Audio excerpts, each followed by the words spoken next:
បាទអនុញ្ញាតសូមគោរពជ្រាបសួរពុកម៉ែបងប្អូនទាំងអស់គ្នាសូមស្វាគមន៍មកកាន់ចេស្តាចំណុចចេស្តានឹងនាំបងប្អូនទៅទស្សនាទស្សនភាពប្លែកក៏ដូចជាដំណើរការនៃការសាងសង់ផ្សេងក្នុងបរិវេណវត្តច័ន្ទបច្ចុប្បន្នរាមក្នុងបរិសុទ្ធបងប្អូនហើយនេះគឺជាដំណើរការនៃការសាងសង់សាលាឆាន់កាយផ្ដើមឡើយគេហៅសាលាលួងបងប្អូនតែនៅពេលដែលបានដាក់មកគឺថាគម្រោងសាងសង់សាលាឆាន់អញ្ចឹងខុសត្រូវយ៉ាងណាសូមពុកម៉ែបងប្អូនកុំមកកាន់ហើយបងប្អូនមកតាមដានទស្សនានៅទស្សនភាពទាំងមូលជាមួយខ្ញុំបាទដូចតទៅបងប្អូនបានទស្សនាបងប្អូនហើយសមិទ្ធផលមួយនេះបងប្អូនដឹងហើយទៅដើមគេហៅថាសាលាលួងអញ្ចឹងបងប្អូនណាតែនៅពេលបច្ចុប្បន្ននេះគឺអត់ហ៊ានហៅសាលាលួងទេបងប្អូនដោយសារយើងមកមើល banner គ្នាវិញបងប្អូននេះមកមើល banner គ្នាវិញបងប្អូននេះ banner នេះបងប្អូនអាចទស្សនាបាន banner ខាងលើនេះ banner យើងនេះទៅយើងទៅមើលគៀននេះមើលគៀនបន្តិចបាទមើលគៀនបន្តិចបាទចឹងបងប្អូនមើលគៀនបងប្អូនអាចអានតែតើនឹងឈ្មោះរបស់សមិទ្ធផលដែលកំពុងតែកសាងនេះបានបងប្អូននេះ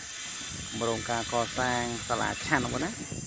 ឈ្មោះថាសាលាឆាន់នេះវត្តច័ន្ទបច្ចុប្បន្នរាមវិញបងប្អូនអញ្ចឹងការកែប្រែនេះយើងមិនចាំមកគឺយើងមើលទៅតាម banner ផ្សេងនៃការកសាងរបស់វត្តបងប្អូនបាទនៃការកសាងរបស់វត្តនោះតែតបូលវិញតបូល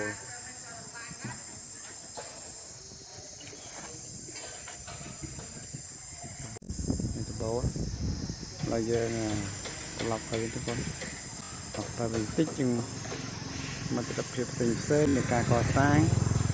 ក្នុងបរិវេណវត្តទាំងមូលវិញដដែលបងប្អូននេះទស្សនភាពនៃការកសាងលោកខ្ញុំសូមដើរជុំវិញនេះជុំចែកជុំខ្លួនបានទស្សនានៅទស្សនភាពនៃការកសាងចំណែកខាងនេះវិញគឺជាព្រះវិហារនៃវត្តច័ន្ទបច្ចុប្បន្នរាមយើងបងប្អូនបាទគឺជាព្រះវិហារបងប្អូនព្រះវិហារឥឡូវខ្ញុំសូមដើរខាងនេះចាស់ដល់បងជាងកំពុងតឡើងបងជាងកំពុងតឡើងចដាបងនោះតឡើងហើយនោះក្បោះក្បាច់រចនាផ្សេងស្រស់ស្អាតដែរបាទ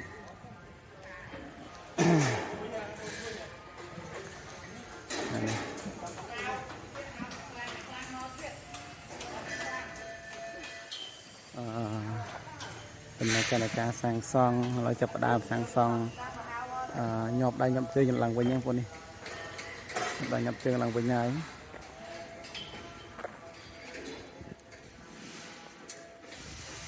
ហើយចំណេះគឺមានមនក2មានមនក2បាទមនក2ធំណាមនកយើងនេះហើយពីមុខកុដរបស់ពីមុខអាស្រមរបស់ល្អសួងប្រមាណពីមុខអាស្រមរបស់ល្អសួងហើយនេះគឺជាដំណើរការនៃការសាងសង់នៅសមិទ្ធផលផ្សេងក្នុងបរិវេណវត្តទាំងមូលបងប្អូនបាទឃើញហាគាត់យើងនៅកន្លែងមុននេះហាគាត់យើងនៅកន្លែងក៏ស្រស់ស្អាតដែរបងប្អូនហាគាត់ដល់កន្លែងក៏ស្រស់ស្អាតដែរហើយខ្ញុំដើរជិះតាមខ្លងស្ពានខាងក្រោយនេះវិញពីខាងក្រៅនេះយើងបំពាក់ជាទ្វារឈើមួយរួចហើយបងប្អូនបំពាក់ទ្វារឈើមួយរួចហើយមានទ្វារឈើចឹងវាស្រួលម្យ៉ាងដែរបងប្អូនបាទស្រួលម្យ៉ាងដែរកាន់បាត់បើកជិះចូលយប់ឡើងបាត់ថ្ងៃឡើងបើកអញ្ចឹងទៅបងប្អូនយើងអាចជិះចូលស្រួលបាទបងប្អូនយើងអាចជិះចូលស្រួលទស្សនភាពទាំងមូលក្នុងបរិវេណវត្តបងប្អូនបាទទស្សនភាពទាំងមូលក្នុងបរិវេណវត្តពីខាងក្រៅវត្តពីខាងក្នុងវត្តនោះគឺយើងអាចទស្សនាតាមនឹងបានបងប្អូនណា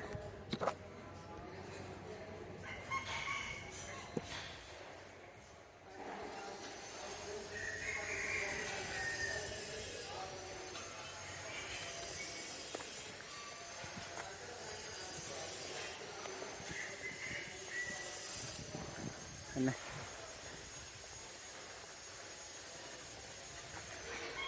រៀងចាំងផ្សាយតិចបងចាំងផ្សាយតិចបាទតែអីនេះនៅតែមើលបានទេបងនៅមើលឃើញទេកណ្ដោះទិដ្ឋភាពមានដបូលកត់ដបូលបន្ទប់ទឹកដបូលមហាកត់អីយ៉ាងទៅបងប្អូនបាទទិដ្ឋភាពវិលមកជុំវិញនេះជុំវិញសាឆាន់ Niệm hàng sala chăn chẳng bốn xa tại khơi bên đây đã sala chănได้bạnก็ขอให้ดำเนินการโดยตามกฎที่น้องผมมาไปข้าศึกดำเนินหาสมุดนั้นนะผมมาไปขายของนะ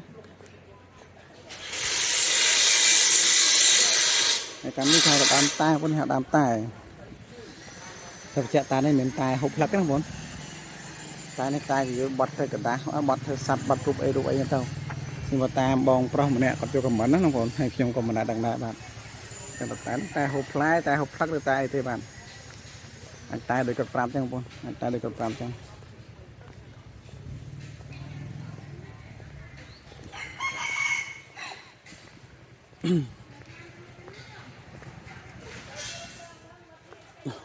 xem đó tao này coi này mình cái rô mình anh tao bạn ở đây mình món prey mùi mình món prey mùi món prey phong tài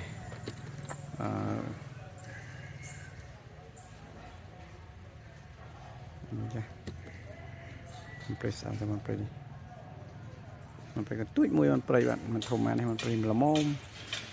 หาเลยยังสารยังเราตัดเชือกของการเป็นยังไงนี่เชือกการนี่แหละดำจำไปก็ทมไหนอยู่มันดำให้ใส่ดำจำไปนี่สูดดำไม่ต้องพ่นมาเวียจังคันอยู่มันดาวตัวให้ดำจำไปเยอะเอาปะบ้าไอ้บ้านเอาปะบ้าด้วยดำเชือกเซ็งนี่รู้แล้วพ่นเอาปะบ้าđã rồi thôi tạo tận này rồi năng làm bánh luôn đấy một bạn đây bạn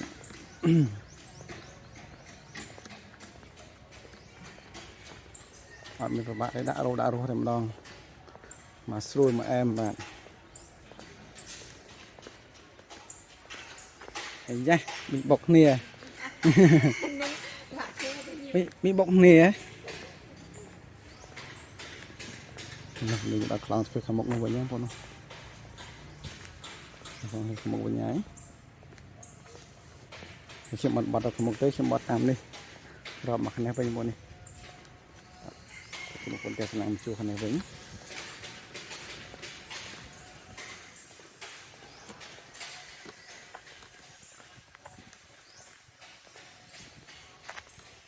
จะดับเพียบนะทางวัดเยอะมากทางวัดจันทร์วัดเจตนารามวัดสัตthì tiết nào còn được cái này là nhà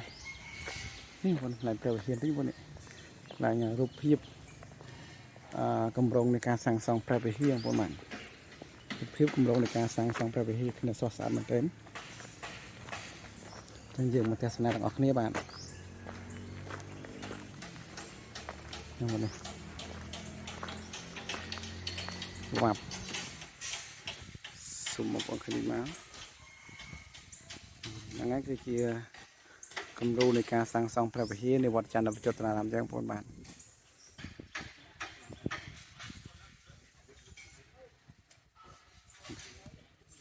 เชิงเทศนาบาลพนังไอ้บาท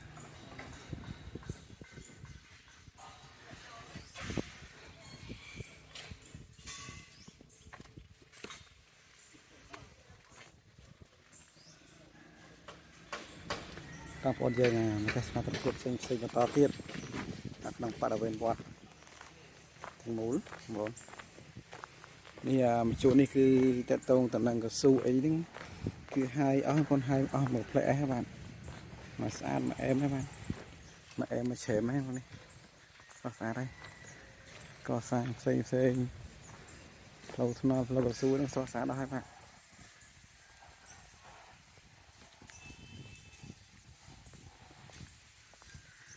นี่เจาะเจนวันนี้เจาะเจนตามคลองเทติปีก่อนเจาะเจนตามคลองเทติปี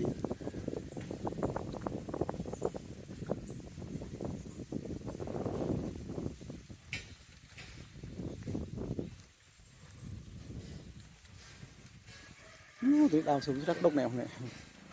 đào bờ phối phù không đấy lại đục món này đào xuống rất đục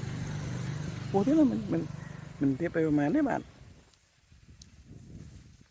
mình tiếpไปประมาณđấy đào sẽ đục ngay là sườn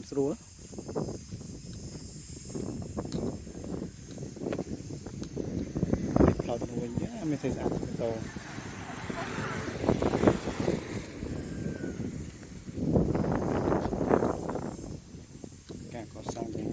បាទដល់ពេលមកជាងមុនមក